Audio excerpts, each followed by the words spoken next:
your favorite radio host, the one and only Apostle Erica Monet Glenn, and here's to day 5 of the Aloe Vera skin treatment. So, of course, I got that in the background because I want you guys to really see the shade, or just kind of see, the results so far. So, again, this is day 5. So, I noticed, like, the little, for instance, like, certain, maybe, like, little bumps would try to develop, but it would be, like, whiteheads, these little ones and everything. But yeah, so far so good. Like, let's do it. And you guys, it does make my skin feel refreshed. And of course, I'm always doing my research to find out if I'm looking at this because I'm looking at the mirror, the benefits of it. And then not only that, I'm even learning more about the benefits of having aloe vera and, like, smoothies. Of course, I wouldn't recommend just eating it by itself because it's nasty. But I know some people, they're known to put it in the juices. Some people probably add it to their smoothies. Let's see. Of course, you can find aloe vera and a lot of, body hygiene products. Some Vaseline you can buy with aloe vera in it.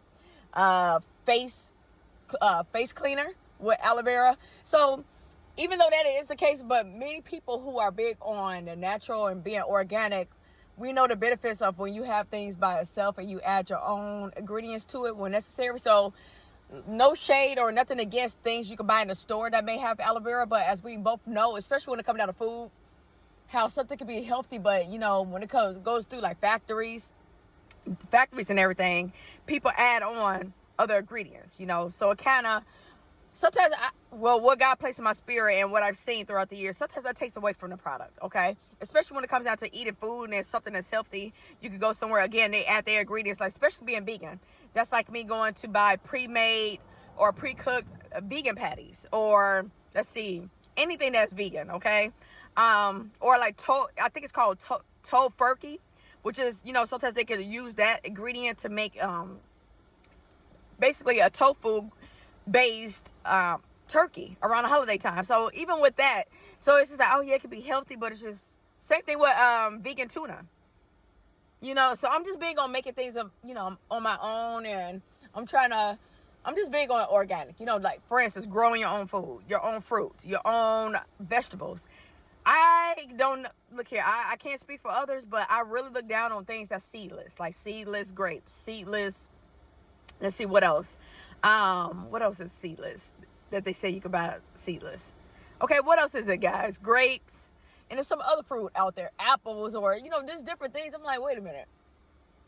If I know a fruit is known to come with seeds, and you saying it's seedless, I don't want it. Oh, watermelon. I'm like, no, I like the old-fashioned watermelon. I need seeds in my watermelon. And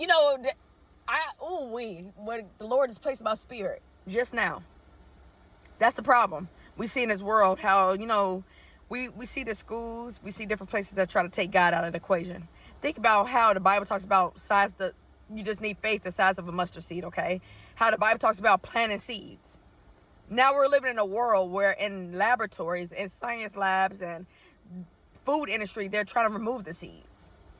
God says be fruitful and multiply. He wants man and woman to come together to have children, correct?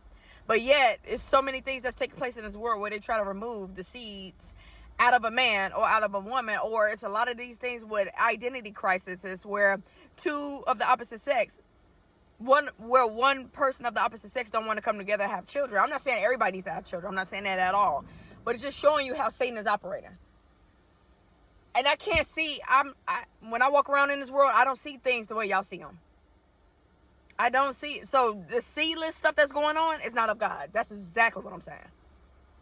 Because Satan don't want that. He don't want people to have seeds. He don't want any child of God to plant seeds. Because, the Bible says some plant, some water, but God doesn't want to bring increase. How can you have increase with no seed? Again, you guys, this is day 5 of the aloe vera skin treatment. Y'all tune in tomorrow.